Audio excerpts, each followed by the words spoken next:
에베소서 2장 19절에서 22절 말씀 우리 찾으셨으면은 같이 한 목소리로 합독하도록 하겠습니다. 그러므로 이제부터 너희는 외인도 아니요 나그네도 아니요 오직 성도들과 동일한 시민이요 하나님의 권속이라. 너희는 사도들과 선지자들의 터 위에 세우심을 입은 자라. 그리스께서 친히 모퉁이 돌이 되셨느니라. 그의 안에서 건물마다 서로 연결하여 주 안에서 성전이 되어가고 너희도 성령 안에서 하나님이 거하실 처소가 되기 위하여 그리스도 예수 안에서 함께 지어져 가느니라. 아멘. 오늘 말씀의 제목이 교회는 보시면 땡땡땡이다 이렇게 되어 있습니다. 여러분들 교회는 무엇일까요? 제목에 한번 여러분이 한번 거기에 붙여봤으면 좋겠습니다. 교회는 뭐뭐뭐이다. 교회는 뭐뭐뭐이다. 여러분이 생각하고 여러분이 갖고 계신 신앙을 넣어서 한번 옆 사람한테 교회는 뭐라고 한번 고백 한번 해보실래요? 뭐 정답을 말씀드리고 정답을 유추하는 게 아니라 한번 여러분이 갖고 계신 교회가 뭔지를 한번 옆 사람한테 신앙 고백을 해보는 겁니다. 교회는 이거다. 예. 그리고 말씀이 끝나고 나서 같이 나눈 다음에 집에 가셔서 한번 교회는 뭔지 다시 한번 여러분이 정의를 한번 해보시기 바랍니다. 교회가 뭔지. 그래서 평생에 우리는 교회 공동체로 살아갈 텐데 그 교회가 내가 갖고 있는 내가 생각하는 교회가 뭔지를 정의할 수 있어야 우리의 다음 세대들 또 옆 사람하고 성도들하고 교제할 때 그 정의가 올바르게 소통될 수 있습니다. 요즘 제 아들하고 대화를 하면은 가끔 못 알아들어요. 이게 어떤 말을 쓰면은 이 단어가 도대체 무슨 말인지를 못 알아듣습니다. 예. 뭐 이제 아들은 저한테 귀가 나쁘다고 그러는데 귀가 나쁜 게 아니라 그 단어 자체를 모르는 거예요. 단어 자체를. 왜냐면 제 아들이 쓰는 단어의 내용하고 제가 알고 있는 단어는 정의가 다르고 의미가 다르기 때문에 당연히 소통이 안 되는 거죠. 우리가 신앙생활 하면서도 그렇습니다. 옆 사람하고 같이 대화하는데 옆 사람이 막 얘기를 해요.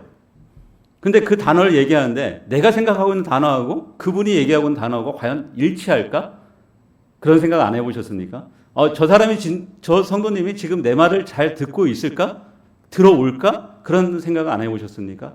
왜냐면 용어라는 것은요, 우리 예전에 이제 국어사전, 영어사전 보면은 그 단어가 정의되어 있잖아요. 그 단어처럼 딱 정의되어져서 그 단어가 확실하게 드러나면 좋은데 때로는 우리가 너무 익숙해서 그 단어가 무엇인지 잘 모릅니다.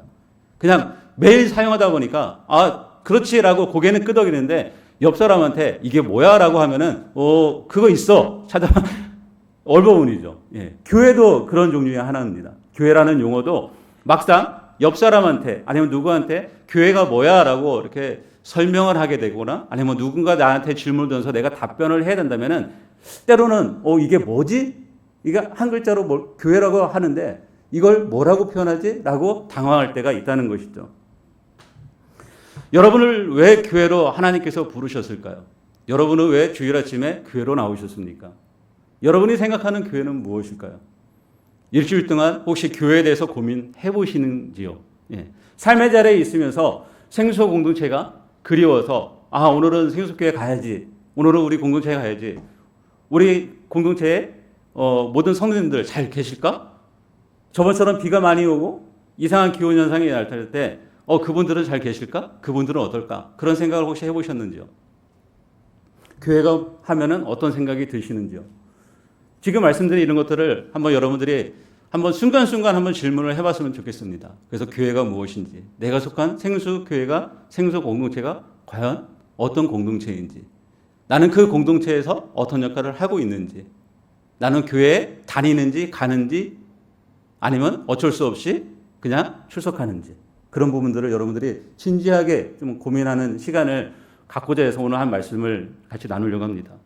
교회라는 것은 마태복음 16장 16절에 보면은 주는 그리스도시요 살아계신 하나님의 아들이시다는 베드로의 신앙 고백 위에 세워집니다. 그래서 주님께서 내가 이 반석 위에 내 교회를 세우리니 음부의 권세가 이기지 못한다고 선포하시잖아요. 그때 내 반석이라는 것은 그냥 일반 반석, 따뜻한 반석도 아니고 베드로의 기반도 아니고 바로 베드로가 고백한 신앙 고백 위에 하나님께서 바로 그 교회를 세우신다고 분명하게 선포하신 것이죠. 그래서 그 교회는 지금도 세워져 가고 있고 또 앞으로도 세워질 것입니다. 근데 그 교회가 그냥 어느 순간 세워진 게 아니죠. 이 당시에 이 고백을 했을 때 그때에는 교회가 없었습니다. 그때는 그 교회가 없었죠. 그렇지만 예수님께서 십자가에 돌아가시고 부활하시고 나서 사도들이 그것을 경험하고 그들이 증인이 된 다음부터는 곳곳에 복음이 증거되고 선포되고 그 다음에 교회가 세워지게 됩니다. 그게 오늘 20절 말씀이죠. 한번 같이 해볼까요? 다시 한번 오늘 읽은 말씀 시작. 너희는 사도들과 선지자들의 터 위에 세우심을 입은 자라. 그리스도 예수께서 친히 모퉁이 돌이 되셨느니라. 아멘. 예, 너희는 사도들과 선지자들의 터 위에 세우심을 입은 자라고 표현하고 있습니다. 사도들은 어떤 사람들입니까? 예수님의 제자들이었죠. 예. 예수님의 제자들이 어떤 분이니까 예수님과 같이 동고동락하면서 예수님의 가르침을 받았지만 그들은 예수님이 하신 말씀, 하나님께서 그 아들 예수 그리스도를 이 땅에 보내주셔서 그 죄값을 십자가에 모두 대속하게 하시고 3일 만에 부활하신다는 그 약속을 그들은 들었지만 막상 예수님이 십자가에 못 박혀 돌아가실 때는 그것을 잊어버렸던 자들입니다. 그러나 부활의 주님을 만나고 나서 그들은 이 하나님의 약속이 진짜구나. 그 하나님께서 언약하시고 약속하신 그 아들 예수 그리스도를 이 땅에 보내주셔서 십자가에 우리 죄를 대속하게 하시고 그 약속대로 3일 만에 살아나셨구나. 그 부활을 목격한 사람들, 증인이 된 사람들이 바로 사도인 것이죠. 또 한 가지 선지자들은 어떤 사람들입니까?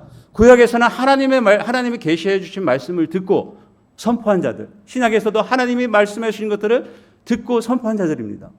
그러면 이 두 가지를 합했을 때 사도들과 터 위에 세우심을 입은 자들이라는 것은 바로 그 기초 위에 그들의 복음 전파 위에 바로 교회가 세워졌다는 것이죠. 그래서 교회는 단순히 건물이 아닌 것이죠. 교회는 단순히 건물이 아닙니다. 그래서 교회가 의미하는 바 첫 번째는 무엇일까요? 바로 공동체입니다. 공동체. 교회 건물하고 사람하고 강조점이 어디에 있느냐에 따라서 우리는 교회를 바라보는 게 달라집니다. 시각이 달라져요.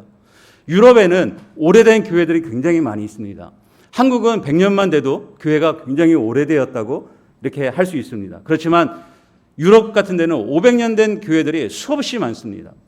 근데 그 수없이 많은 교회들이 지금은 술집이나 레스토랑, 카페, 서점, 심지어는 교회 그 유럽은 이 건물 층고가 높잖아요. 서커스장, 서커스 연습장으로 이렇게 팔리고 있습니다. 그러면 우리는 그런 건물을 바라볼 때 지금도 여전히 그곳을 교회라고 칭하나요? 칭할 수 있을까요?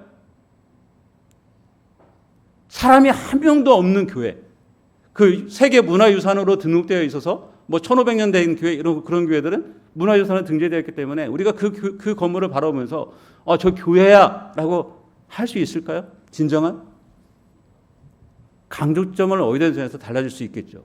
건물이 교회면은 교회라고 할 수 있는 것이고 공동체 사람이 강조점이 있다면은 그건 교회라고 할 수 없는 것이죠.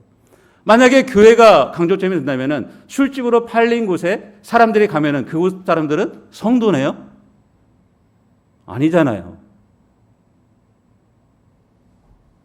우리가 그 강조를 어디에 두냐에 따라서 교회라는 것이 달라지는 강조점을 어디에 두냐에 따라서 실례로 출애굽기에 보면은 하나님께서 이스라엘 백성들을 출애굽시킵니다. 어떻게 보면 오늘날 때는 사망의 자리에서 생명의 자리로 옮기시는 거죠. 출애굽시키잖아요. 그래서 출애굽시켜서 그들을 택한 민족으로 삼으시고 하나님의 백성으로 삼으십니다. 그것을 바로 구약에서는 히브리 단어로 카할이라고 표현합니다. 카할. 하나님의 백성, 여호와의 회중이라는 단어로 이렇게 표현합니다. 근데 이 단어가 70인역이라는 것은 히브리어로 된 성경을 유대인들이 헬라어로 읽을 수 있도록 번역한 성경을 70인 성경이라고 합니다. 기독교 개신교에서는 가장 권위 있는 성경을 그래서 70인역에 두고 있습니다. 70인역에서는 그것을 카할을 에클레시아라고 번역을 합니다.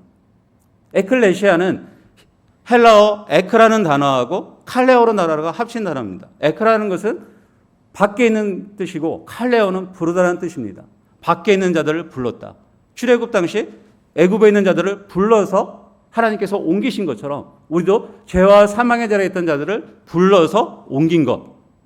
그것이 에클레시아입니다. 그걸 영어로 번역한 게 바로 처치인 것이죠. 그러면 하나님의 부르심을 받아 각각의 삶의 자리에서 죽음의 삶의 자리, 세상의 삶의 자리에 있던 자들이 나와서 새로운 사명을 받고 옮겨진 사람들의 모임, 그것을 교회, 그것을 공동체라고 표현합니다. 말씀하고 있습니다. 그래서 에베소서 2장 12절에서 13절 이렇게 말씀하고 있습니다. 같이 한번 읽어볼까요? 그때에 너희는 그리스도 밖에 있었고 이스라엘 나라 밖의 사람이라 약속의 언약들에 대하여는 외인이요 세상에서 소망이 없고 하나님도 없는 자이더니 이제는 전에 멀리 있던 너희가 그리스도 예수 안에서 그리스도의 피로 가까워졌느니라. 예, 아멘. 예전에 그리스도 밖에 있었고 이스라엘 나라 밖의 사람이고 하나님의 약속의 언약에 대해서는 전혀 상관없는 사람들이었는데 소망도 없는 자고 하나님도 없는 자였는데 멀리 있던 자인데 예수 그리스도의 보혈의 공로로 그 피로 이제는 가까워졌다. 하나님의 권속이 되었다. 이렇게 표현하고 있는 것이죠. 따라서 교회는 건물이 아닌 것이죠. 사람입니다. 공동체인 것이죠.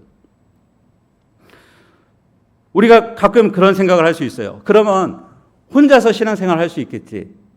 대부분 그 말씀을 의지하는 게 고린도전서 3장 16절입니다. 같이 한번 볼까요?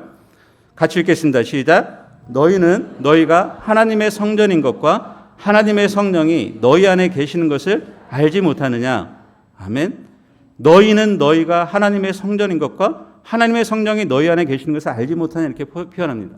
그래서 많은 사람들이 교회 공동체에 오지 않고도 신앙생활 할 수 있는 근거를 때로는 여기서 찾기도 합니다. 왜냐하면 한 사람이 교회이기 때문에 한 사람이 성전이기 때문에 예수 믿으면은 너가 성전이기 때문에 바로 교회 공동체에 나오지 않는다, 안 와도 된다라는 마치 이유를 여기서 대고 있는데 한글 성경이나 영어 성경에 보면은 영어 성경은 you라고 되어 있고 한글 성경에 너희라고 되어 있지만 이것을 헬라어 원문의 그 성경으로 보게 되면은 그 단어에 단수 명수가 있는데 이 너희는이라는 것은 2인칭 복수고 너희가는 명사는 단수고 그 다음에 동사로 쓰일 때는 2인칭 복수를 씁니다. 결국은 사도 바울이 이야기하고 싶은 것은 한 사람의 교회, 물론 구원받고 한 사람이 하나님의 교회로 세워지지만 여기서 강조하는 것은 사도 바울은 함께 있는 공동체를 바로 교회라고 칭하고 있는 것입니다. 함께 있는 공동체. 그것을 사도 바울은 교회로 바라보고 있는 것입니다. 아멘? 한 사람이 아니라 같이 있는 공동체, 함께 하는 것. 그것을 교회라고 합니다. 자, 다시. 그러면 교회는 뭐라고요? 예, 공동체입니다.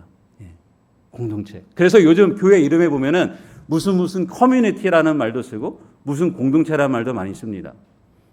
그래서 우리도 기도할 때 가끔 보면은 생수 공동체 이런 표현 쓰시잖아요. 공동체입니다. 가족이에요. 근데 가족이 서먹서먹하면 되겠습니까? 안 되잖아요. 근데 우리는 굉장히 서먹서먹해요. 주일날 오면은 마치 저기 옆집에 오신 분이 새로 오신 듯한 그 정도의 서먹함이 때로는 느껴지는 경우도 있습니다. 저는 생수교에서 굉장히 오래 있었습니다. 근데 저 또한 때로는 어떤 이렇게 공동체에 자주 이렇게 교제를 안 하다 보니까 때로는 굉장히 서먹하는 경우가 있습니다. 누구시지? 예. 공동체라는데 이런 게 사실은 있으면 안다는데 우리 안에 그런 공동체가 뭔가 담이 있고 뭔가 이렇게 넘어가지 못하는 선들이 있는 것 같아요. 사실 공동체는 그러면 안 되는 거잖아요. 예. 가족은 그러면 안 되잖아요. 가족에게는 모든 것이 사실은 이렇게 보여지잖아요. 예전에 저는 어렸을 때 시골에서 자랐기 때문에 시골에 가면은 다 압니다. 아무개 자식 어떻다, 아무개 누구누구 어떻다 다 압니다.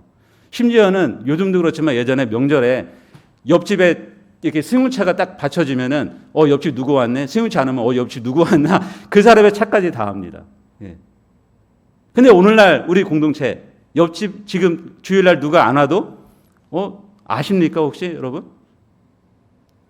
오늘 배지산이 안 보이시네. 예. 누가 오셨는지 안 오셨는지 아십니까? 혹시 돌아가면서 누가 안 왔는지도 혹시 궁금해 하신 적은 있으십니까? 혹시 그분이 왜 그렇지라고 혹시 생각은 해보셨나요? 공동체라는 것은 걱정과 염려와 고민과 함께 해야 되는데 우리는 공동체라고 생각하지만 막상 말은 공동체이고 말은 교회고 하나인데 한 몸인데 밖에 나가면은 전혀 이웃보다도 덜할 것처럼 한 번도 생각하지 않고 지내는 경우가 훨씬 더 많을 수 있다는 것입니다. 그래서 오늘 이 교회라는 것, 공동체라는 것들을 우리가 다시 한번 기억하고 우리가 그것을 잊지 말았으면 좋겠습니다. 한 가족입니다. 하나님께서 여기에 속한 것은 주님께 속한 사람들이라는 뜻이에요. 교회라는 것은. 주님께 속한 사람들, 주님께 속한 백성들, 그것을 가족 공동체라고 그럽니다. 가족 공동체. 이것을 꼭 기억했으면 좋겠습니다. 근데 가족 공동체가 같이 있으면은 어때요? 때로는 함께 있고 때로는 연결되지만 이 함께하고 연결되는 게 참 쉽지 않잖아요. 예. 그래서 우리가 봐야 될 것은 21절과 22절입니다. 같이 한번 읽어볼까요? 21절과 22절. 오늘 읽은 말씀입니다. 시작. 그의 안에서 건물마다 서로 연결하여 주 안에서 성전이 되어가고 너희도 성령 안에서 하나님이 거하실 처소가 되기 위하여 그리스도 예수 안에서 함께 지어져 가느니라. 아멘. 그래서 공동체가 우리가 기억하고 있다면 두 번째는 우리가 공동체에 대한 시각을 바꿨으면 좋겠습니다. 그것은 함께하는 거하고 내가 연결되었다는 겁니다. 지금 읽은 것처럼 건물마다 서로 연결하여 주 안에서 성전이 되어가고 너희도 성령 안에서 하나님이 거하실 처소가 되기 위하여 그리스도 예수에서 함께 지어져 간다는 것은 여기 보면은 함께 연결 지어져 간다입니다. 함께 연결 지어져 가는 것입니다. 신자들은 홀로 생활하는 것이 아니라 그리스도를 머리로 해서 각기 다른 지체가 그리스도의 이름으로 서로 연결된 사람들입니다. 우리는 하나님과의 관계에 있어서 수직적인 관계, 하나님과 나 사이의 관계도 굉장히 중요합니다. 이게 첫 번째죠.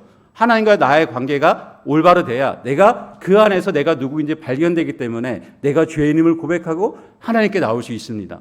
그러나 수평적인 관계가 반드시 있는 거죠. 수평적인 관계는 바로 성도와 나와의 관계, 나와 이웃과의 관계입니다. 다른 사람들과의 관계인 거죠. 이 다른 사람들의 수평적인 관계가 바로 연결 함께입니다. 함께. 예. 십자가의 성 요한이 이런 말을 했어요. 고결한 영혼이 홀로 있으면 불붙는 석탄이 홀로 있는 것과 같아서 더 뜨거워지는 게 아니라 더 식는다.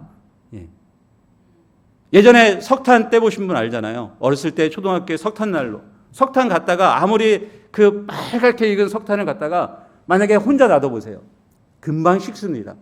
그러나 그 빨갛게 그 석탄 안에 여러 것들이 잘 타지 않는 것들도 함께 놓으면은 같이 탑니다. 같이 빨갛게 확 올라오는 것이죠. 그리고 열을 발생시키는 것이죠. 그게 바로 함께 연결인 것이죠. 신앙생활은 결코 홀로 하는 것이 아닙니다. 홀로 있으면은 바로 시들어버리는 것이죠. 코로나 팬데믹을 거치면서 대부분 홀로 예배드리고 또 홀로 신앙생활 하려고 하는 경향들이 굉장히 많아졌습니다. 그래서 각 교회마다 여전히 3년 전에 안 나오신 분이 여전히 안 나온다고 말씀하고 계시기도 하고 이제는 집에서 유튜브로 시청하는 것이 이제 흔한 일상이 되어버린 것처럼 생각할 수 있습니다. 그러나 홀로 있으면은 식습니다. 신앙의 열정은 누군가가 함께 있고 함께 연결되어 있을 때 내가 그것을 받아들이게 되는 겁니다. 왜냐하면 우리는 유기체이고 생명이기 때문에 그렇습니다. 공동체에 생명력이 없다면 홀로 있어도 되는 것이죠. 그렇지만 우리가 요한복음 15장의 말씀처럼 포도나무에 가지가 붙어 있지 않으면 죽잖아요. 말라서 죽잖아요. 왜요? 생명력이 가지에 있기 때문에. 우리가 그리스도의 머리로 해서 그 몸에 붙어 있지 않으면 우리는 유기체이기 때문에 홀로 있으면 죽을 수밖에 없는 사람들입니다. 따라서 함께 연결되고 함께 성장해 나가는 것이죠. 거기에 붙어 있어야 되는 겁니다. 신앙생활은 같이 해야 되는 겁니다. 아멘. 예. 필립 얀시가 교회를 정하고 교회를 고민할 때 그런 고민을 했습니다. 내가 어떤 교회를 가야 될지, 교회 가서 실망도 하고 교회를 잠시 쉬기도 하고 방황됐을 때 그가 결정적으로 돌아오게 된 것은 그의 시각이 바뀌었기 때문에 그렇습니다. 내가 교회에서 무엇을 얻을까? 내가 무엇을 추구할까? 교회에서 내가 어떤 것을 필요를 채울까? 그런 시각에서 교회에 가서 내가 무엇을 보아야 하는지를 배웠기 때문에 그는 교회에 정착할 수 있었고 그는 교회를 사랑하게 되었다고 고백합니다. 교회에서 무엇을 보아야 하는지. 여러분 교회에서 무엇을 보기 원하십니까? 교회에 다른 것들, 원치 않는 것들을 볼 때 그것 때문에 마음이 상하고 그것 때문에 힘들어 하십니까? 근데 교회는 여러 것들을 다 보아야 되는 거죠. 위도 보고 주위도 보고 안도 보고 밖도 보고 다 봐야 되는 거죠. 교회에 대해서 여러분들이 관심 있게 볼 때마다 그 교회를 사랑할 수밖에 없는 것입니다. 관심이 없으면 나쁜 것만 보이는 것이고요. 관심이 있으면 더 좋은 것을 보고 싶어 하는 겁니다. 예. 여러분들 연애할 때 그렇지 않습니까? 관심 없으면 그 사람 단점만 보입니다. 근데 관심이 있으면 그 사람 나쁜 것도 좋은 것으로 보이는 것이죠. 예. 교회를 사랑하면 좋은 것들이 보입니다. 그리고 내가 연결되어 있고 함께 한다는 것들을 내 성도들하고 그것을 인식한다면 옆 사람이 좋아 보일 수밖에 없는 겁니다. 연결되어 있기 때문에, 가족이기 때문에 분쟁이 없을 수가 없는 것이죠. 그러나 우리는 서로 결합되고 연결되어 있다는 것을 기억했으면 좋겠습니다. 네. 마치 쇠사슬이 이렇게 체인이 이렇게 고리로 연결되어 있잖아요. 근데 그 고리로 연결되어 있는 것이 한쪽이라도 느슨하다면은 약간 틈이 벌어지면은 어떤 강한 충격이 가해지면은 그 고리는 끊어지게 됩니다. 예. 박살나게 되는 것이죠. 요즘 많이 나오는 순살 아파트라는 웃지 못할 소리가 있습니다. 연결되지 않았기 때문에 그렇죠. 예. 철근하고 보하고 아니 세멘 그 콘크리트하고 같이 연결되어야 되는데 붙지 않으니까 무너지는 것이죠. 받쳐줘야 될 보가 없으니까 하중을 못 이기고 넘어지는 것이죠. 공동체도 마찬가지입니다. 연결되고 받쳐주고 서로 그 고리 역할을 끊어지지 않도록 같이 해줄 때만이 교회가 건강하게 성장하고 세워질 수 있음을 믿으시기 바랍니다. 꼭 기억하시기 바랍니다. 함께한다, 연결한다. 아멘. 첫 번째는 공동체, 두 번째는 함께한다, 연결한다. 연결되어 있다. 옆 사람하고 연결되어 있고 떨어져 있어도 연결되어 있는 겁니다. 연결되어 있으면은 밖에 나가서도 그 교회가 생각나기 때문에 교회 성도가 생각나기 때문에 교회를 위해서 그래서 진심으로 기도할 수 있게 되는 거예요. 걱정이 생기고 기도가 되는 거예요. 이번에 여러분들 비 많이 올 때 교회도 일부 물이 샜었죠. 누수가 생겼죠. 여러분들 교회를 위해서 혹시 걱정해 보신 분 계십니까? 이렇게 비가 많이 오는데 우리 집은 물 새는데 교회는 어떨까라는 그런 생각을 해보셨습니까? 그런 고민들을 해보셨습니까? 우리가 연결되어 있다면은 내가 같이 예배드리는 공간이고 내가 함께 교제하는 장소이고 내가 같이 식사하는 장소이고 기도하는 장소라면은 연결되어 있다는 점들을 생각하고 교회를 생각하고 그 생각이 한다면은 기도할 수밖에 없는 것이죠.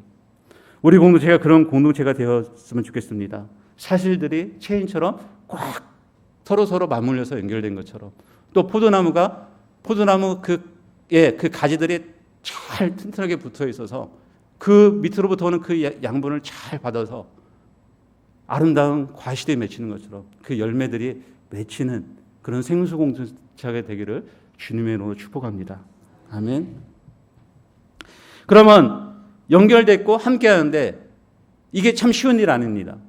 그래서 세 번째는 함께 지어져가는 방법이 있습니다. 그것은 예수 그리스도를 통해서 타자를 보는 방법을 그런 시각을 우리가 가져야 됩니다. 예수 그리스도를 통해서 타인을 보는 시각을 우리가 가질 때만이 함께 성장할 수 있는 것이죠. 사람이 아무리 완벽한 환경을 제공해서 자녀를 양육한다고 해도 그 자녀가 정상적으로 잘 성장하리라는 보장은 없습니다.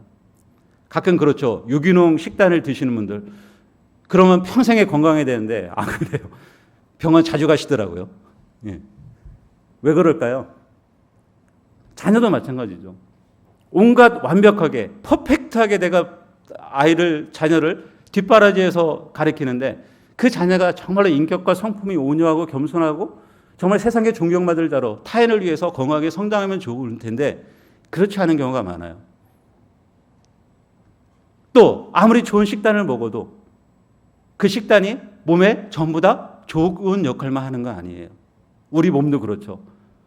뭔가 우리 몸이 건강해지려면 때로는 공격을 받아야 돼요.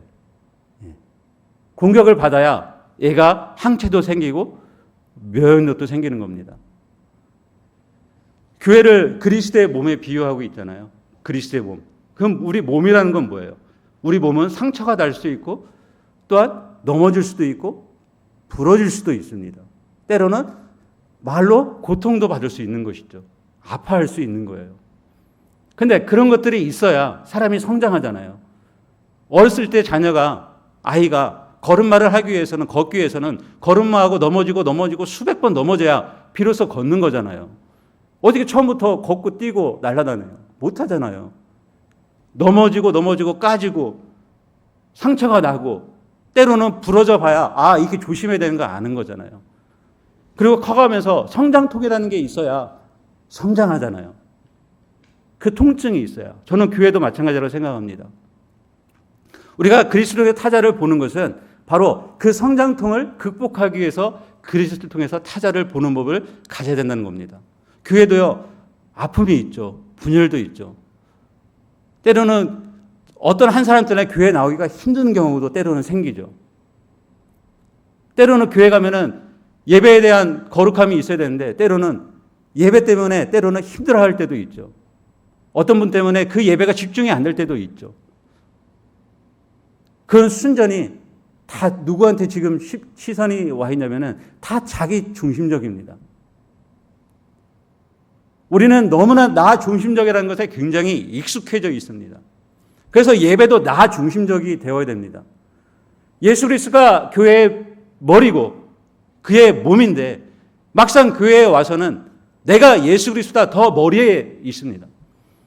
그래서 교회에서 어떤 것이 행해지는 것이 못마땅하면은 그 머리는 상관없어요. 내가 머리가 돼서 내가 정죄하고 내가 판단하고 내가 결정해버립니다.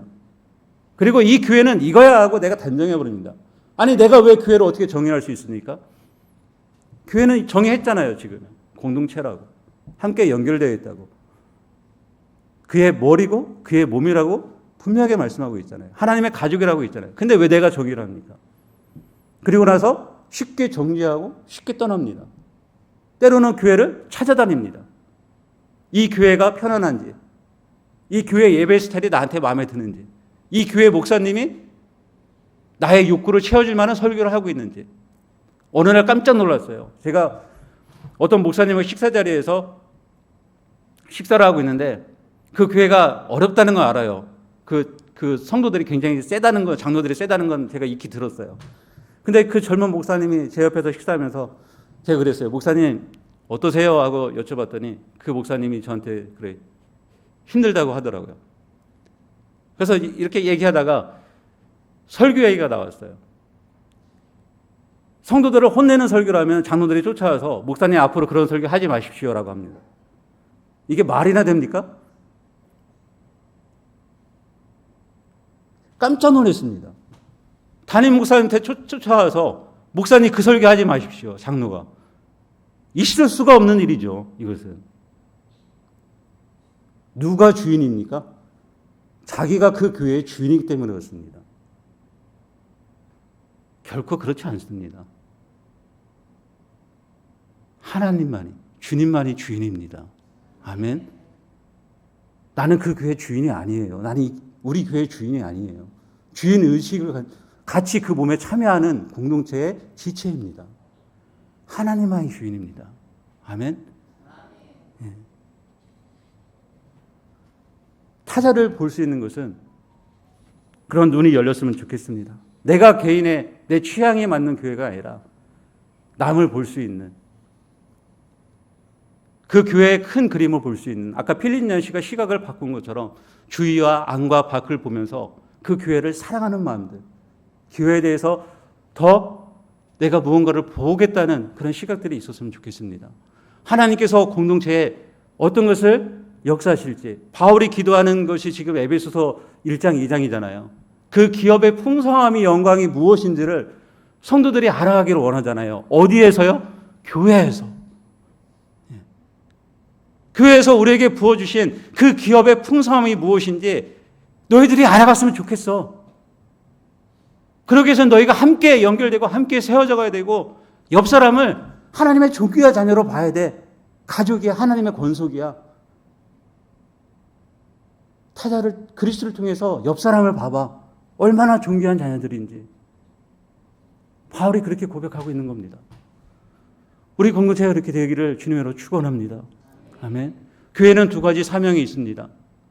하나는 하나님께서 받은 사람들이고 그런 사명이 있고, 또 한 가지는 하나님으로부터 부름받은 사람들이 세상으로 나가서 복음을 증거하는 사명입니다. 이 두 가지 사명이 교회가 있습니다.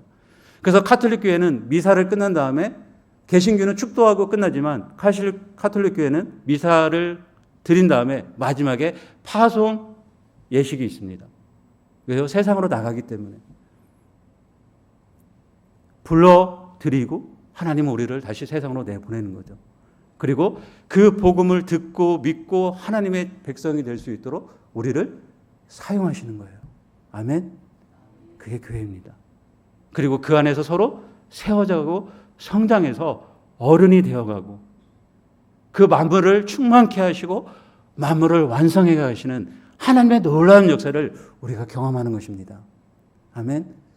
오래 다니면은 우리는 교회를 다녔다고 할 수 있지만 내가 오래 다님으로 해서 내가 어른이 되었는가가 훨씬 더 중요합니다. 교회를 다녀서 어른이 되었다는 것은 오래 다녀서 꼰대 역할을 하는 게 아니라, 나이 먹어서 꼰대 역할을 하는 것이 아니라 어른이 되어서 교회에 존경받는 역할을 내가 하고 있는가, 우리의 다음 세대들에게, 우리의 자녀들에게 그 역할을 하고 있는가, 그게 훨씬 더 중요합니다. 그리고 자녀들이랑 대화할 때 교회가 무엇일까 질문했을 때 교회는 이거야. 아빠가, 엄마가 경험한 교회는 이거야 라고 정의하고 얘기해 줄 수 있는, 그 세대가 전수될 수 있는 그런 공동체가 생수공동체가 되기를 주님의 이름으로 축원합니다. 아멘. 같이 기도하겠습니다.